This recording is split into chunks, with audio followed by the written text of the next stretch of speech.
Hello students, learners academy में आप लोगों का स्वागत है। आज मैं आप लोगों को बहुत ही interesting story the ant and the grasshopper by William Somerset मॉगम बताने वाला हूँ। ये कहानी the ant and the grasshopper का एक न्यू वर्जन है और इस वर्जन में बिल्कुल उलट दिखाया गया है। जो हम लोग सोचते हैं जो एंडिंग होना चाहिए, ये एंडिंग उससे बिल्कुल डिफरेंट होने वाली है। मॉडर्न लाइफ के मॉडर्न चैलेंजेस और एक नया कॉन्सेप्ट हम लोगों को देखने को मिलेगा। चलिए शुरू करते हैं। तो शुरुआत में राइटर कहते हैं कि जब वे छोटे बच्चे हुआ करते थे तो वे बचपन में ला फॉन्टेने की फेबल्स पढ़ा करते थे। फेबल्स का मतलब जानवरों की कहानियाँ, और राइटर थे इसके ला फॉन्टेने। तो इन कहानियों में कई मोरल्स छुपे हुआ करते थे, मतलब अच्छाई की जीत और बुराई की हार। सिमिलर ऐसी कहानी थी the ant and the grass hopper. इस कहानी में हम लोग देखते हैं कि जो एंट्स है वो मेहनत करती हैं, जो हार्ड वर्क जो करता है वो जीत जाता है, और जो लेज़ी, जो गिडीनेस दिखाता है, गिडीनेस मतलब होता है लेज़ीनेस, उसे उसका नतीजा भुगतना पड़ता है। सो ये कहानी बहुत ही बेहतरीन तरीक़े से लिखी गई थी। इसकी तारीफ़ भी करते हैं राइटर, लेकिन वो कहते हैं कि रियल लाइफ बहुत डिफरेंट है। राइटर ये कहते हैं कि एंट ने समर के मौसम में, समर के वक्त में मेहनत की, खाना जमा किया, और जब विंटर आया, विंटर में उनके पास खाना बचा हुआ था। लेकिन जो ग्रास हॉपर था वो समर के वक्त में से उगा रहा था, डांस कर रहा था, और विंटर के मौसम में उसका जो घर है उसमें खाना नहीं बचता है। He has an empty larder. Larder मतलब होता है उसके घर में कोई भी खाना नहीं बचा था। फिर वे जाता है एंट के पास और उनसे कुछ खाने के लिए मांगता है, और जैसे कि हम लोग जानते हैं कि एंट ने उसे वही क्लासिक जवाब दिया, what were you doing in summer time. तुम समर के वक्त क्या कर रहे थे? तो वो कहता है, मैं गा रहा था, आपकी प्रेजेंस सेव कर रहा था रात भर, दिन भर। सो एंट कहती कि पहले तुम गा रहे थे, अब तुम डांस करो, और कहकर अपना दरवाज़ा बंद कर देती है, और ग्रास हॉपर भूखा रह जाता है, उसे खाना नहीं मिलता। लेकिन इस कहानी में राइटर कहते हैं, मैं कुछ आप लोगों को वर्डिंग्स बता रहा हूँ, I do not ascribe it to perversity on my part. Writer ये कह रहे हैं कि मैं अपने इस पार्ट में, अपने वाले एंट एंड द ग्रास हॉपर में, जो ये वाला है जो इन्होंने लिखा है, कह रहे हैं कि इसमें वो ओल्ड कॉन्सेप्ट नहीं रखूँगा। I do not ascribe to the perversity on my part. क्यों ऐसे कह रहे हैं? वो कह रहे हैं कि ये जो बचपन में मैंने पढ़ा है इसका कोई भी इम्पोर्टेंस नहीं है, इनकॉन्सिक्वेंस है, इसका कोई भी इम्पोर्टेंस नहीं है, और इसका मोरल सेंस इसमें नहीं है। मतलब आज की लाइफ में इसका कोई भी रिश्ता नहीं है। आज की लाइफ बहुत डिफरेंट है, जो उन्होंने कहा था ला फॉन्टेने ने। वो कहते हैं कि मेरी सिंपैथी जो है वो ग्रास हॉपर के साथ थी, कि बेचारा ग्रास हॉपर भूखा रह गया, उसकी क्या गलती है? वो तो खुद दिन भर गाता रहता है, गाकर हम लोगों को खुश करता है, और आखिर में उसे भूखा सोना पड़ता है। और जब राइटर इस कहानी की समरी बताते हैं तो इसकी समरी को वो अपने हिसाब से चेंज कर देते हैं, और एक स्ट्रॉन्ग डिसअप्रूवल शो करते हैं the ant and the grasshopper की ओरिजिनल स्टोरी पे। कहते हैं कि इस कहानी में प्रूडेंस, रिस्पेक्ट या बिजनेस आइडिया नहीं है, और इसमें कॉमन सेंस की भी कमी है।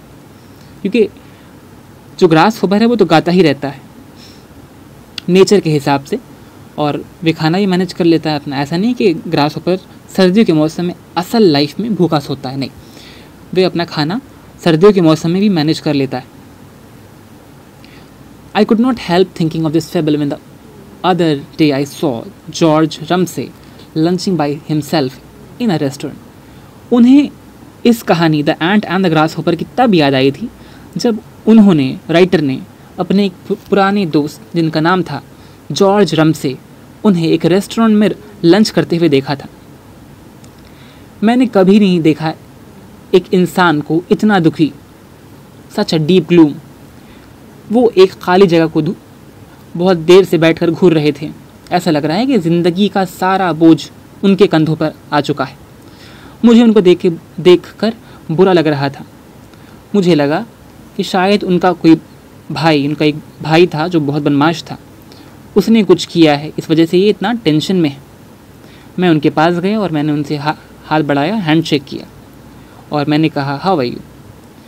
सो वो कहते हैं कि मैं ठीक नहीं हूँ, I am not in hilarious spirit. तो राइटर कहते हैं क्या इस बार भी टॉम की वजह से आप परेशान हैं? तो वो कहते हैं हाँ, टॉम की वजह से मैं परेशान हूँ। सो यहाँ पर राइटर कहते हैं कि why don't you chuck him, आप उससे अपना पीछा क्यों नहीं छुड़वाते? आपके पास ज़िंदगी में हर कुछ है, आखिर आप कब तक इस चक्कर में पड़े रहोगे? इसे अपनी ज़िंदगी से कब आप पीछे छुड़वाओगे? उससे छुटकारा आपको कब मिलेगा? आगे वो कहते हैं suppose every family has a black sheep, हर ख़ानदान में, हर फैमिली में एक ब्लैक शीप होता है। ब्लैक शीप मतलब नकारे लोग जो कामकाज नहीं करते और मुफ्त में रोटियां तोड़ते हैं। Tom had been so trial for 20 days. He had begun life decently enough. Tom कौन है? टॉम रमसे, जॉर्ज रमसे का एक और भाई था और टॉम की वजह से जॉर्ज परेशान था आज। टॉम 20 साल से अपनी ज़िंदगी बिल्कुल अजीब तरह से काट रहा है। उसने शुरुआत में अपनी ज़िंदगी बड़ी अच्छे से शुरू की थी। उसका बिज़नेस था, उसकी शादी हो चुकी थी, 2 बच्चे थे, समाज में उनकी ज़िंदगी संपन्न थी, ऐसा हम लोग कह सकते थे। लेकिन अचानक से उन्होंने ये कहा कि वो और काम नहीं करेगा और वो अपनी शादी को भी नहीं निभाएगा। उसने कहा कि मैं छोड़ रहा हूँ सब कुछ और मैं अपनी लाइफ को अब इंजॉय करूँगा। उसने दोबारा भी नहीं सोचा। ही लिसन टू नो एक्सपोस्टुलेशन, मतलब दोबारा उसने नहीं सोचा। उसने अपनी वाइफ को छोड़ दिया, ऑफिस छोड़ दिया, बच्चों को छोड़ दिया। थोड़े बहुत उसके पास पैसे थे, उसने 2 साल अपने उन पैसों से खुशी की ज़िंदगी बिताई और यूरोप के अलग अलग शहरों में घूमता गया। रूमर्स ये फैली, अफवाह ये फैली उसके बारे में कि वो जो है जगह जगह घूमता है, अलग अलग सिटीज़ की कैपिटल में जाता है और लोग सुन के इस बात को शॉक हो जाते हैं। कुछ लोग ये भी कहते हैं कि उन्होंने अपना वक्त बड़े अच्छे से बिताया।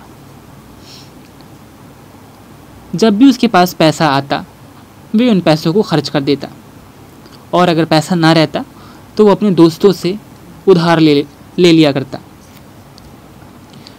टॉम एक ऐसा आदमी था, ही वॉज चार्मिंग एंड अनस्क्रप्युलस, मतलब एक ऐसा आदमी, मतलब बहुत ही इम्प्रेसिव आदमी था। उसे देखकर कोई भी इम्प्रेस हो जाया करता था और बहुत ही आसानी से वो किसी से भी लोन ले लिया करता था। I have never met anyone to whom it was more difficult to refuse a loan. वे इस तरह से लोन मांगा करता था कि कोई भी उसे मना नहीं कर पाता था।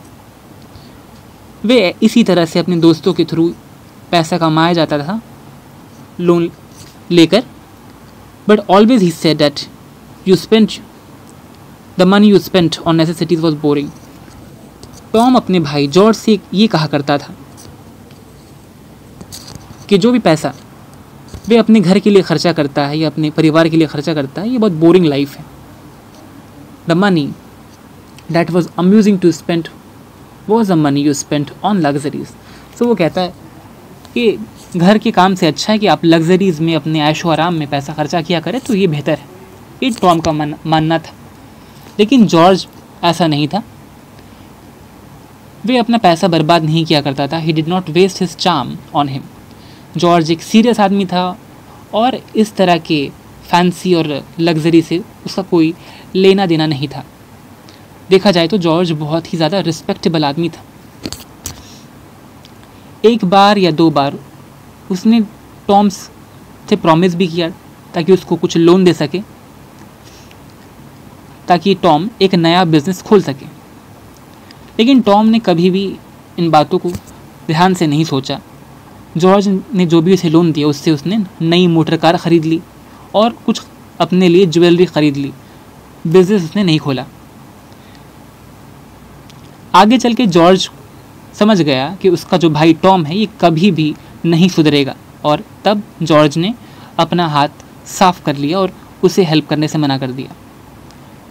ऐसा करने के बाद टॉम ने अपने भाई जॉर्ज को ब्लैकमेल करना शुरू कर दिया, ये कहकर कि वे एक रेस्टोरेंट में काम करेगा जिस रेस्टोरेंट में वो खाने के लिए आता है, या फिर वे किसी जेल में हो जाएगा, या फिर किसी क्लब के बाहर वो काम करेगा।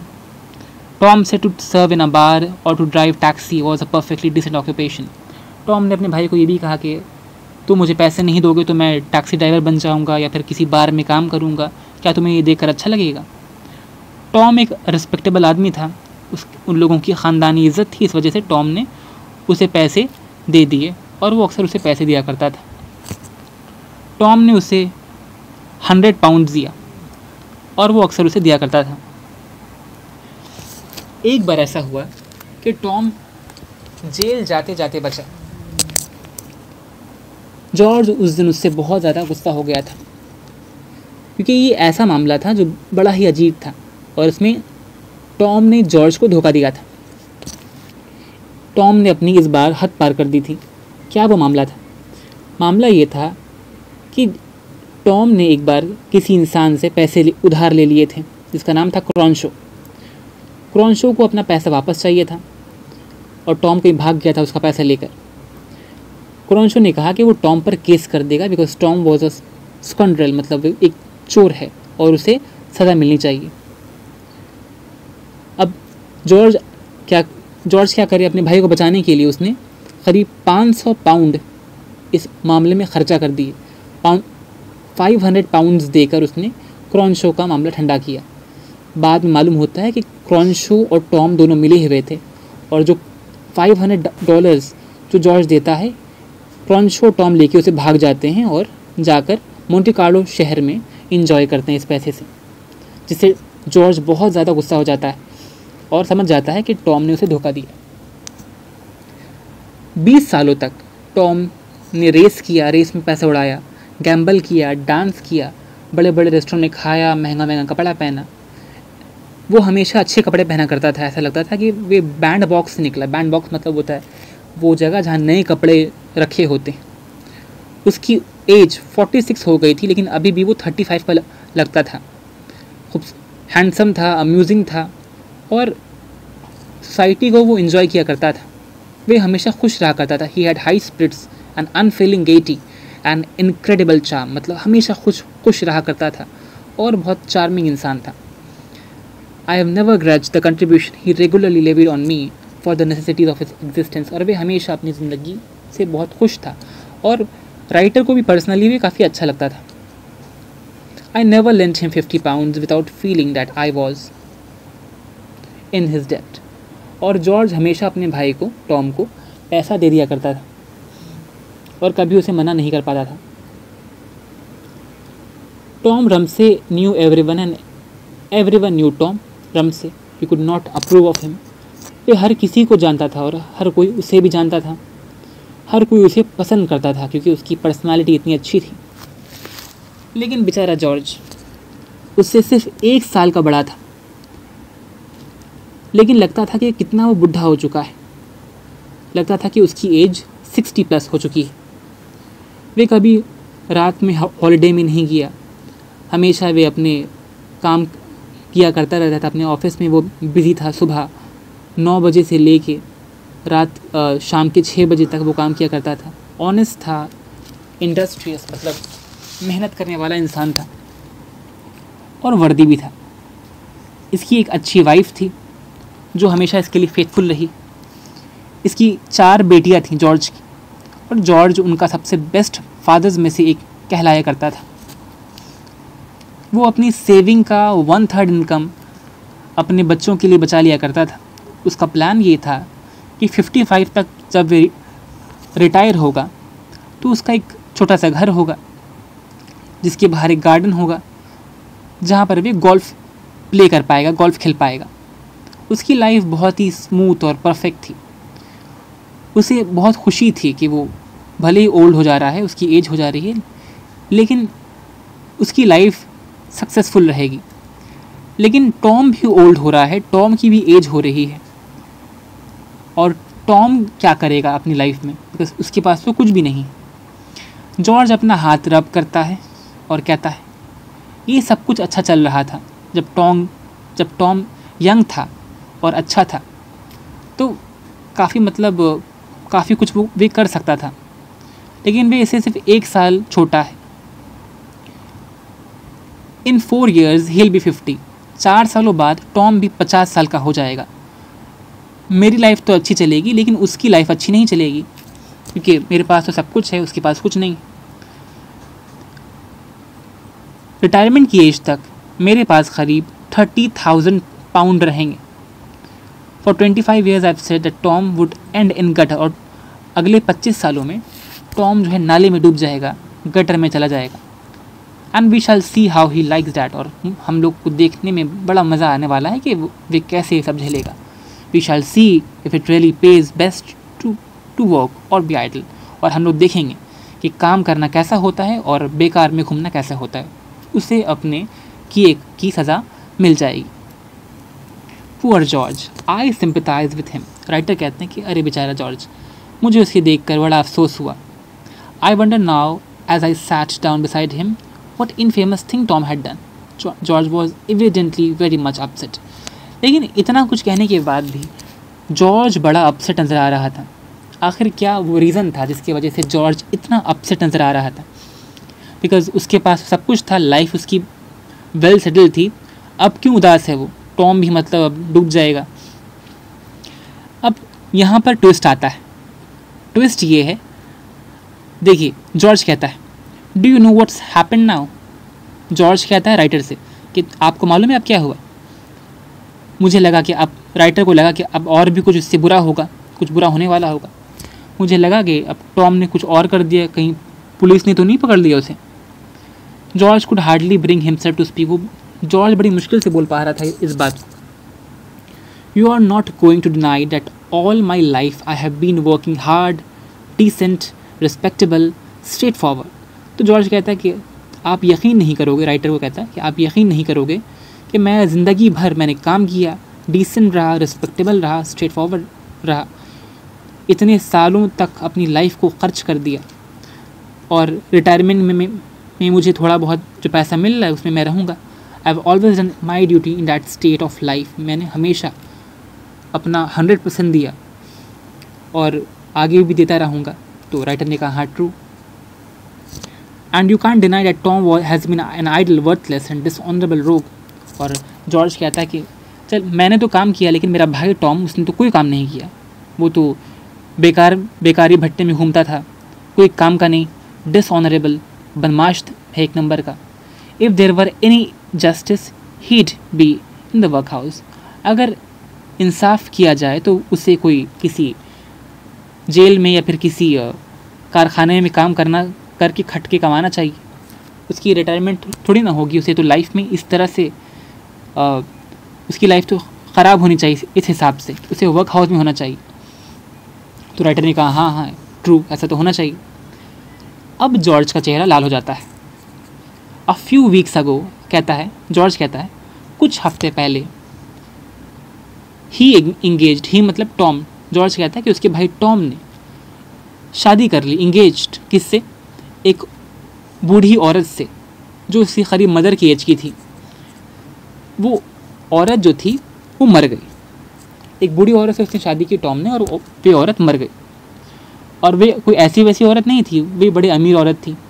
उसके पास करीब 500,000 पाउंड्स, एक यॉट, एक बड़ा सा घर लंदन में और एक हाउस गांव के इलाकों में। George Ramsay beat his clenched fist on the table. जॉर्ज रमसे ने ज़ोर से घूसा मारा टेबल पर और चिढ़ गया। कहता है it's not fair, I tell you it's not fair. ये बहुत गलत हुआ मेरे साथ। पूरी ज़िंदगी मैंने काम किया और इसने कुछ भी नहीं किया, और शादी कर ली एक अमीर औरत से, इसे सब कुछ मिल गया और मुझे कुछ नहीं मिला। ये देखकर राइटर ज़ोर ज़ोर से हंसने लगे। I burst into shout of laughter as I look at George wrathful face. जो राइटर है ये ज़ोर ज़ोर से हंसने लगा। I roll in my chair. वो हंसते हंसते मतलब जो है पीछे की तरफ वे लुढ़क गया। I nearly fell on the floor, मतलब वो तो गिरने ही वाला था हंसते। इतनी ज़ोर से राइटर उसे देखकर हंसता है। जॉर्ज ने मुझे कभी माफ़ नहीं किया, बट मैं अक्सर टॉम से मिला करता था। राइटर कहते हैं कि जॉर्ज ने तो कभी माफ़ उन्हें किया नहीं, लेकिन वे अक्सर टॉम से मिला करते थे। उनके बड़े से घर में एक्सेलेंट डिनर्स, और उनकी जो अच्छी अच्छी जगह बरामदे में घुमा करते थे, और मेरे लिए वो अच्छी अच्छी सामान भी लाया करता था, खाने की चीज़ें। दैट इज़ मेरे लिए from the force of habit, it's never more than a sovereign. तो कहते हैं कि देख लीजिए, हार्डवर्क और गिडनेस आज की लाइफ में इसका बिल्कुल उलट हो जाता है। यही है आयरनी इस कहानी की, कि भले जॉर्ज ने ज़िंदगी भर काम किया लेकिन उसे कुछ नहीं मिला, और टॉम ने कुछ नहीं किया लेकिन उसे सब कुछ अंत में मिल जाता है, और जॉर्ज इससे बहुत चिढ़ जाता है। सो यही कहानी थी, the ant and the grasshopper. I hope आप लोगों को मेरा एक्सप्लेनेशन अच्छा लगा होगा। Like, share and subscribe. Thank you.